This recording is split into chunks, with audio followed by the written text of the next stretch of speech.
अस्सलाम वालेकुम, मेरा नाम मेहताब है और आप देख रहे हैं मेडिटेटिव मेहताब। अगर आपको ये वीडियो पसंद आती है तो इसका थम्स अप दबा के लाइक ज़रूर कीजिएगा।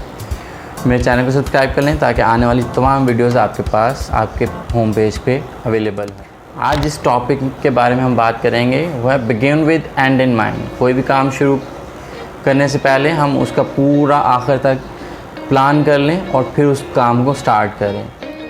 7 habits of highly effective peoples में ये सेकंड हैबिट है और ये बहुत इम्पॉर्टेंट हैबिट है। इसमें हम सीखेंगे कि अपनी लाइफ को, अपने विज़न को, अपने मिशंस को किस तरह से आपने अलाइन करना है और किस तरह से आपने लाइफ में आगे बढ़ना है।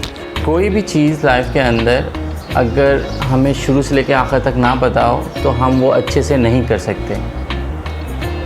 अगर हम रोज़मर्रा की चीज़ों के बारे में अगर अंदाज़ा करें कि जो काम हमें पता होते हैं वो हम बेटर एग्जीक्यूट करते हैं रादर देन उन कामों के जिनके हम बारे में डाउटफुल होते हैं। जब भी हम किसी भी डाउटफुल कंडीशन में होते हैं तो हमारी जो प्रोडक्टिविटी है बहुत डाउन हो जाती है। ये एक बेसिक रीज़न है जिसकी वजह से ये करना बहुत ज़रूरी है। स्टीफन आर कोवे ने बताया कि हर चीज़ 2 दफ़ा क्रिएट होती है, एक दफ़ा आपके माइंड में और एक दफ़ा इन एक्चुअल। अगर मैंने लास्ट वीडियो में 7 हैबिट्स की वीडियो में आपसे शेयर किया था कि अगर एक कुर्सी भी बनाता है कोई बनाने वाला, पहले उसके दिमाग में उसका स्ट्रक्चर बनता है पूरा, उसको राइट डाउन करता है कहीं पे वो, या फिर जाके वो उसको बनाना शुरू करता है। अगर ये सारे स्टेप्स ना हो या उसने पहले से प्लान ना किया हो शुरू से लेकर एंड तक कैसे बननी है चेयर, तो वो नहीं बना पाएगा। तो हमें पहले अपने दिमाग में किसी चीज़ को सोच के कंप्लीट पिक्चर बनानी होती है और फिर जाके उसको एग्जीक्यूट करना होता है, फिर उसको असली शक्ल में लाना होता है। कोई चीज़ बनानी हो, कोई सोच हो, कोई नया आइडिया हो, या कोई भी प्रोजेक्ट हो, सर्विसेज में हो या प्रोजेक्ट्स में हो, या कोई प्रोडक्ट नहीं बननी है, या कोई बड़े टास्क आपने एज अ टीम की शक्ल में सर अंजाम देने हैं, वो सारे इसी पैटर्न के ऊपर आप सेट करेंगे। पहले आप उसकी पिक्चर माइंड में क्लियर करेंगे, यानी एक बड़ी पिक्चर क्लियर होगी, उसके बाद आप जाके उसको एग्जीक्यूट करना शुरू करेंगे, उस पर काम करना शुरू करेंगे। ऑब्वियसली काम करने से मुश्किलें और आएंगी, लेकिन उनको फिर फिक्स ऑन द स्पॉट होती रहेंगी। वो डिफरेंट इश्यूज़ को जैसे जैसे इश्यूज़ आते रहेंगे वैसे वैसे फिक्स होते रहेंगे। हर इंसान बाय डिफ़ॉल्ट उसके अंदर कुछ हैबिट्स डेवलप हो जाती हैं। जब हम छोटे होते हैं, हम इर्द गिर्द का माहौल हमें सिखा देता है, लोग ट्रेन कर देते हैं कुछ ऐसी चीज़ों के ऊपर जो शायद हम अच्छे से एग्जीक्यूट नहीं कर सकते या हमारी जो नेचर है उससे मैच नहीं कर रही होती, लेकिन हम कर रहे होते हैं वो चीज़ें। तो इसमें 2 चीज़ें हैं, एक तो बाय डिफ़ॉल्ट चीज़ें हम कर रहे होते हैं और एक हमने खुद से सीख के करनी होती हैं। अगर हम उन्हीं चीज़ों को करते रहेंगे जो हमने बचपन में सीखी या हमें ट्रेनिंग्स में मिली और हम वो एग्जीक्यूट करते रहेंगे, सेल्फ डिस्कवरी नहीं करेंगे, तो हम चीज़ों को और बेटर वे में बहुत अच्छे अंदाज से नहीं कर सकते, उसी लेवल पे रहेंगे, एक नेक्स्ट लेवल की तरफ नहीं बढ़ सकते। लीडरशिप और मैनेजमेंट के बारे में मेरे पास बहुत बड़ा मिसकॉन्सेप्ट था पहले, जो इस बुक के पढ़ने के बाद मुझे क्लियर हुआ। 7 habits of highly effective people.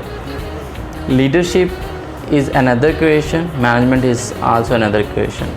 पहले लीडरशिप आती है कि आपने जाना किस सिमत में है, बहुत इम्पॉर्टेंट है, सबसे ज़्यादा इम्पॉर्टेंट यही है।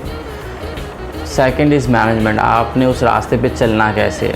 वही अगर मैं पहले वाली अपनी बात इससे रिलेट करूं कि हमने अगर आखिर का सोचा है तो सोचना और उसकी तरफ जाना वो लीडरशिप है, उस वे को इख्तियार करना लीडरशिप है। और जाना कैसे है, जो मुश्किलें आएंगी जाते हुए में, वो सारी मैनेजमेंट कहलाती है। अगर हम अपने आप को रिस्क्रिप्ट नहीं करते, हमने वही सीखा हुआ है जो बचपन से हम पढ़ते सुनते आए हैं अपने बड़ों से, अपने इर्द गिर्द के माहौल से। हाल तो बहुत अच्छी चीज़ें हैं, लेकिन कुछ ऐसी चीज़ें हैं जो बहुत अच्छी नहीं हैं। उनको चेंज करने की, रिस्क्रिप्ट करने की, अपने आप को दोबारा से उसके लिए ट्रेन करने की ज़रूरत है। लर्न और अनलर्न का यहाँ पे कॉन्सेप्ट मैं आप लोगों से शेयर करूँगा। जो चीज़ें हमने पहले सीख ली हैं वो ज़्यादा इफ़ेक्टिव नहीं है। आज के मॉडर्न दौर में अगर कुछ ज़्यादा इफ़ेक्टिव वेज़ हमारे पास हैं तो हम उनको यूज़ करेंगे कैसे कि हम पुराने वाले को पहले अनलर्न करना पड़ेगा, नए को ज़ीरो से लेके सीखना पड़ेगा और फिर आपको वे फॉरवर्ड जाना पड़ेगा उसके लिए। इसके अंदर स्टीफन आर कोवे ने मिशन स्टेटमेंट्स के बारे में कहा है कि आप लाइफ में आप अपनी मिशन स्टेटमेंट्स ज़रूर लिखें। एक बहुत लेंदी प्रोसेस है, मैं कोशिश करूँगा शॉर्ट करके आपको समझाऊँ। मिशन स्टेटमेंट्स का होना बहुत ज़रूरी है। मिशन स्टेटमेंट से पहले आपको आप किन चीज़ों पे बेस करते हैं वो पता होना ज़रूरी है। आप स्पाउस सेंटर्ड हैं, आप फ्रेंड सेंटर्ड हैं, आप मनी सेंटर्ड हैं। आपको फाइंड आउट करना है कि आपके डिसीजन किन चीज़ों की वजह से चेंज हो सकते हैं या किन चीज़ों की वजह से डिसीजंस आप लेते हैं। आपने पहले वो आइडेंटिफाई करना है। अगर आप प्रिंसिपल बेस्ड हैं तो you are the successful person इंशाल्लाह। वो जो लोग प्रिंसिपल्स को फॉलो करते हैं, जो कॉम्प्रोमाइज़ नहीं करते या बायस नहीं हो जाते किसी रिलेशन को लेके, किसी चीज़ की मोहब्बत को लेके, वो सक्सेस पा लेते हैं। ये चीज़ को अंडरस्टैंड करना बहुत ज़रूरी है। सबसे पहले आप अपना सेंटर एक्सप्लोर करें कि आपके डिसीजन ऐसे तो नहीं, कोई एक डिसीजन लिया, आपके स्पाउस की वजह से आपने उसको चेंज कर दिया या मनी की वजह से आपने उसको चेंज कर दिया। पैसा भी एक इम्पॉर्टेंट चीज़ है, रिलेशंस भी इम्पॉर्टेंट चीज़ हैं, लेकिन प्रिंसिपल सबसे फर्स्ट पे आपने रखने हैं, जो नेचुरल लॉ हैं। अगर आप उनसे डेविएट होंगे तो आपके रिज़ल्ट, आपके कॉन्सिक्वेंसेस वो नहीं आएंगे जो आपके डिज़ायर्ड हैं, जो सक्सेस की बनते हैं। इंसान बैक वक्त बहुत सी डिज़ायर और इमोशंस के साथ काम कर रहा होता है, तो आपने अपने राइट ब्रेन को, बल्कि होल ब्रेन को आपने यूज़ करना है।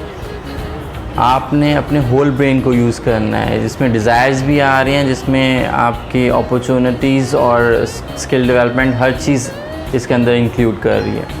होल ब्रेन का मतलब आपने पूरी पिक्चर जो आपने डिफ़ाइन की है अपने माइंड में, उसको टैप करना है, डिज़ायर्स को भी कैप्चर करना है और जो प्रिंसिपल्स हैं उनको भी, उनके ऊपर भी काम करना है। अल्लाह का बहुत बड़ा तोहफ़ा है इमेजिनेशन, विजुअलाइजेशन जो है। अगर आप इमेजिनेशन से काम लेंगे, ये गिफ्ट है हमारे लिए कि हम चीज़ों के बारे में पहले से सोच सकते हैं, अपने दिमाग में उसकी पिक्चर बना सकते हैं। ये स्किल है, अगर आप करेंगे इसको बार बार, इसके ऊपर जितना ज़्यादा काम करेंगे उतना आपकी स्किल पॉलिश होती रहेगी। इमेजिनेशन इसमें बहुत ज़रूरी है। इमेजिनेशन से हम वो पिक्चर ड्रॉ कर सकते हैं और उस पिक्चर को फिर इन एक्चुअल एफ़र्ट्स के साथ हम सामने ला सकते हैं, इस दुनिया में दिखा सकते हैं कि हमने वो जो पिक्चर ड्रॉ की थी या हमने वो सलूशन जो प्रॉब्लम का निकाला था वो इस तरह से लाइफ में इन एक्चुअल वर्ल्ड में नज़र आ। पर्सपेक्टिव एक्सपैंड करें, चीज़ों को बारे में जो सोचने का ज़ाविया है उसको बढ़ाएं, क्योंकि अगर हम उसी तरह सोचते हैं, चीज़ों को लेते रहेंगे, अपने पैराडाइम्स पे काम नहीं करेंगे तो हम उसी एक लिमिटेड बॉक्स के अंदर रहेंगे। अपने लिमिटेड बॉक्स को एक्सपैंड करना है। वो एक्सपैंड उसी वक्त होगा जब आप इमेजिनेशन को, क्रिएटिविटी को अपने अंदर लेके आएंगे। लाइफ में अपने गोल्स और रोल्स को क्लियर रखें। अगर आपको रोल्स, आपकी ड्यूटीज़ क्या हैं क्लियर हैं और आपके गोल्स क्लियर हैं तो आप सही डायरेक्शन के अंदर हैं। आपकी ज़िम्मेदारियाँ आपके इर्द गिर्द रिलेशंस के साथ, आपकी वर्क जॉब के ऊपर, आपके फ्रेंड्स के साथ रोल्स आपके क्लियर हैं, आपने क्या करना है। You are the good person. Vision, mission, goals is smaller thing as compare to vision.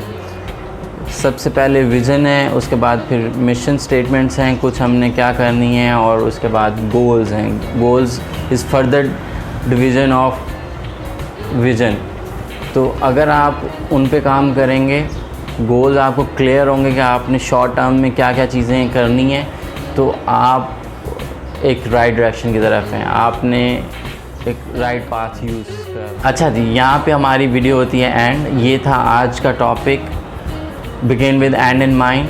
अगर हम आखिर के बारे में पहले से सोचेंगे, चीज़ की कोई भी काम करने से पहले उसके पूरा लाहे अमल को पहले से अपने माइंड में क्लियर कर लेंगे, तो हम चीज़ों को बेटर वे में एग्जीक्यूट कर सकते हैं। तो ये मेरी तरफ से आपके लिए, अगर आपको ये वीडियो पसंद आई तो नीचे थम्स अप का बटन प्रेस कर दें और मेरा चैनल को सब्सक्राइब करें ताकि आपको आने वाली वीडियोस आपके होम पेज पे मिल सकें। Thank you very much.